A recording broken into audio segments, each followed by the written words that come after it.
else? Councilmember Groom, then Mayor Pro Tem.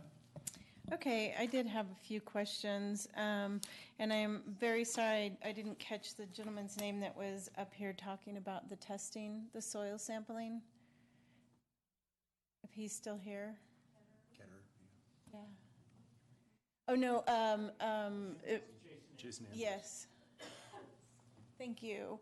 I just had a question for you regarding the soil samples to date.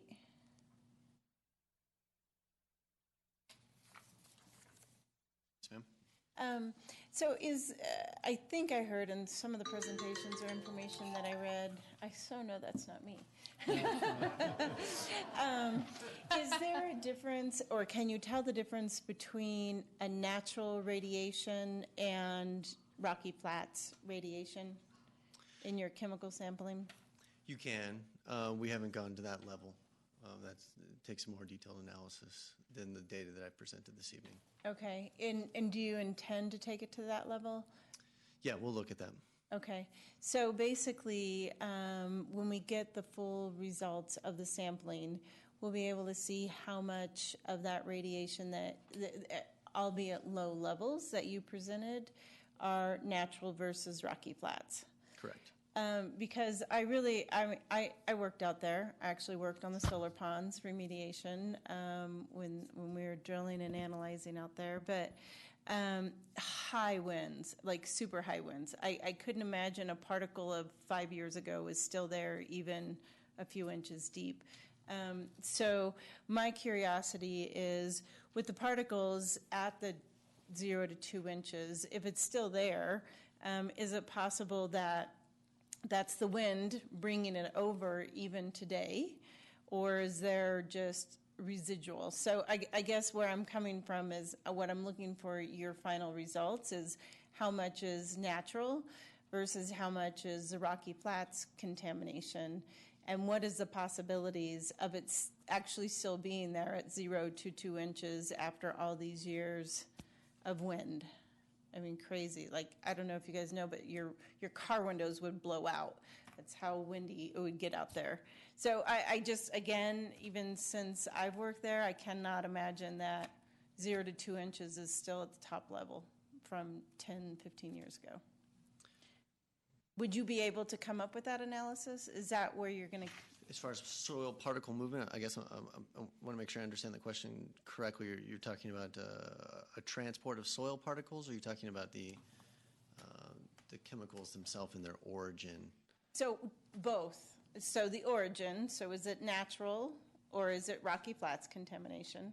Mm-hmm. And then is there any way to figure out if there's a possibility for those soil samples or soil that top level to still be there after all these years?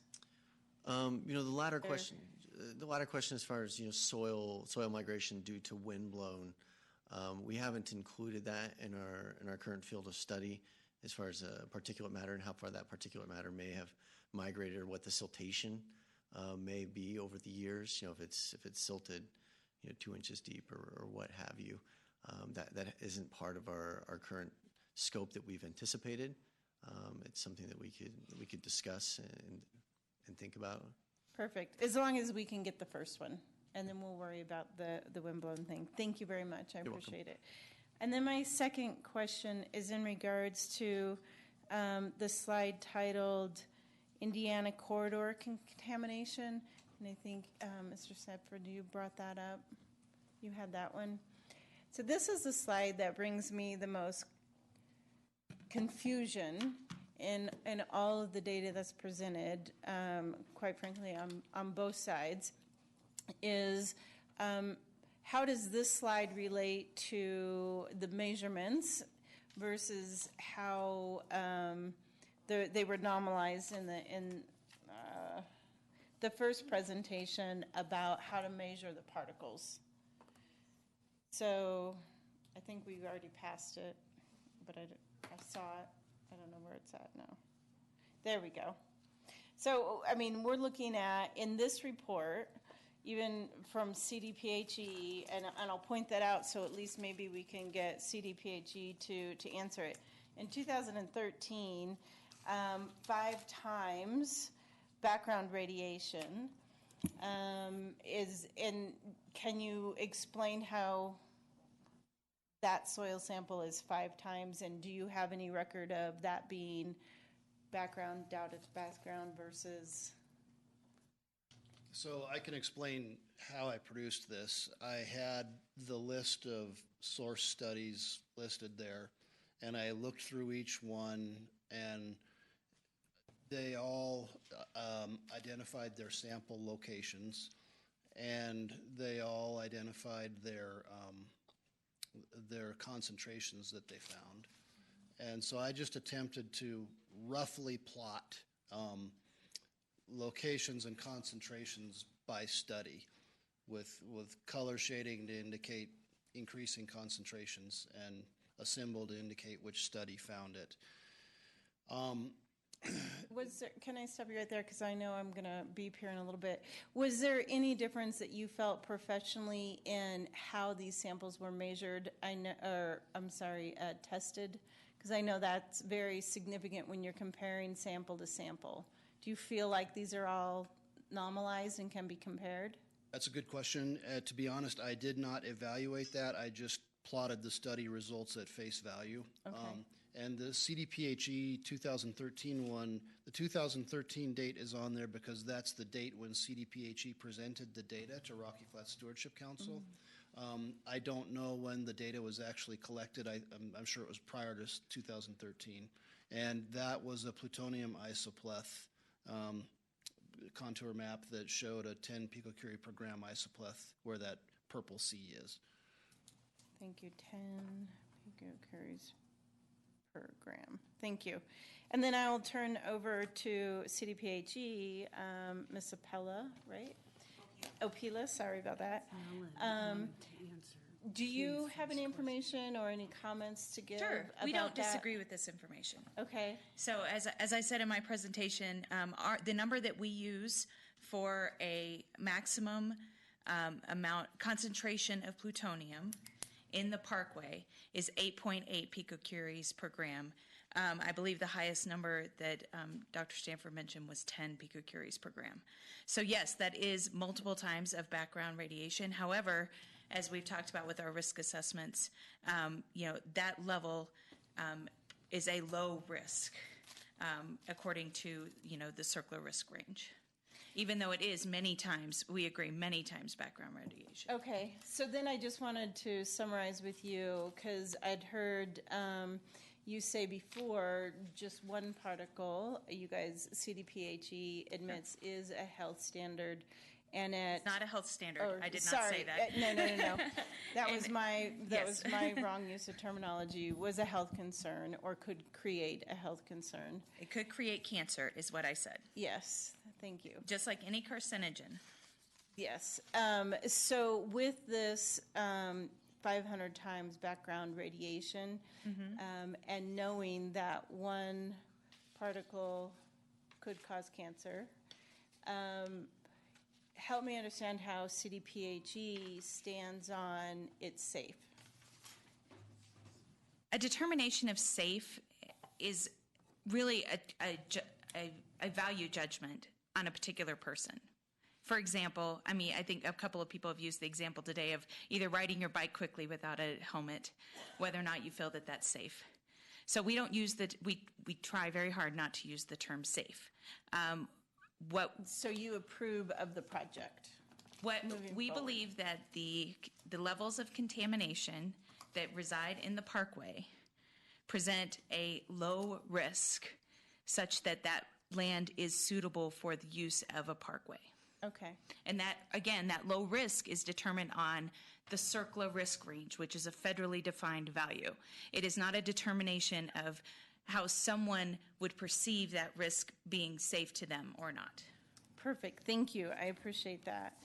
And I might have one more question if I can get it in. No, I can't. I'll make a statement. I'll make a 60-second statement. So I guess my concern is in regards to the road and what could possibly be under it. So I agree with the last presenter. $37 billion project reduced to $7 billion. And I've been out there, right? And there is some concern, Rocky Flats. So my main concern right now is that corridor. And I'm not quite sure because that road has been out there since Rocky Flats was built. I mean, I don't think we're going to find anything under the road. I really don't think they actually dug up the road, put something under it, and then restructured the road because their actions were more like put thousands of barrels out in the middle of the fresh air. So I don't think they were necessarily hiding under the road, at least. So I'm not quite sure that is a significant risk and what's under the road. I think my biggest issue is trying to understand what is the true health factor in contamination in this corridor and not necessarily what occurred on Rocky Flats. So I appreciate all the speakers. It was wonderful information, and thank you, everyone, for their time tonight. Mayor Pro Tem. Thank you. Okay, look, I don't doubt at all the environmental insults presented at Rocky Flats. I have some concerns about the direction or the location of the highway. That's my concern, and I could support the highway if it was rerouted. I don't like the closeness, the proximity to Rocky Flats of the proposed highway. And the very final bullet point on this memorandum, Mr. Ozaki or Mr. Stanbridge, says, subject to the discussion by the City Council, consideration of continued participation in the JPPHA will be presented to the City Council at a future meeting. Do we have a date, or are you getting direction with the majority of council saying no?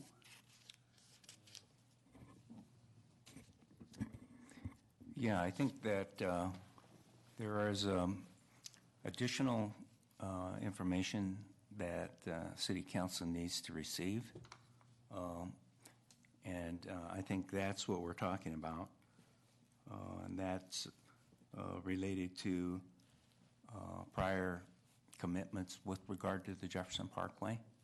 And so I think you need to have that information. And so I think we're looking at a meeting in July with regard to providing you that information. Do you have a day yet in July? No, not yet. Okay, very good. Thank you for that. I wanted to thank Jennifer Opila and Dr. Chris Urbina and Mr. Jason Andrews for your presentation. I think, and all the other presenters, I appreciated your presentation. I thought it was very well done and very convincing. And that's all I have right now. Thank you. Councilmember Shelton. Thank you, Mr. Mayor, and thanks everybody for being here. Quick poll, who is against the Parkway? And then put your hands down, who is for the Parkway? Okay, wanted to do that, thank you.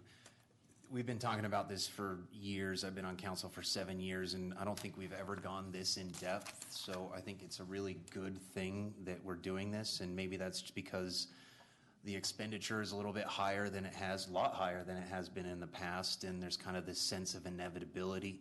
I also think that there's more residents in the area too, and there's more concern just by volume that way, and so that kind of brings us here too.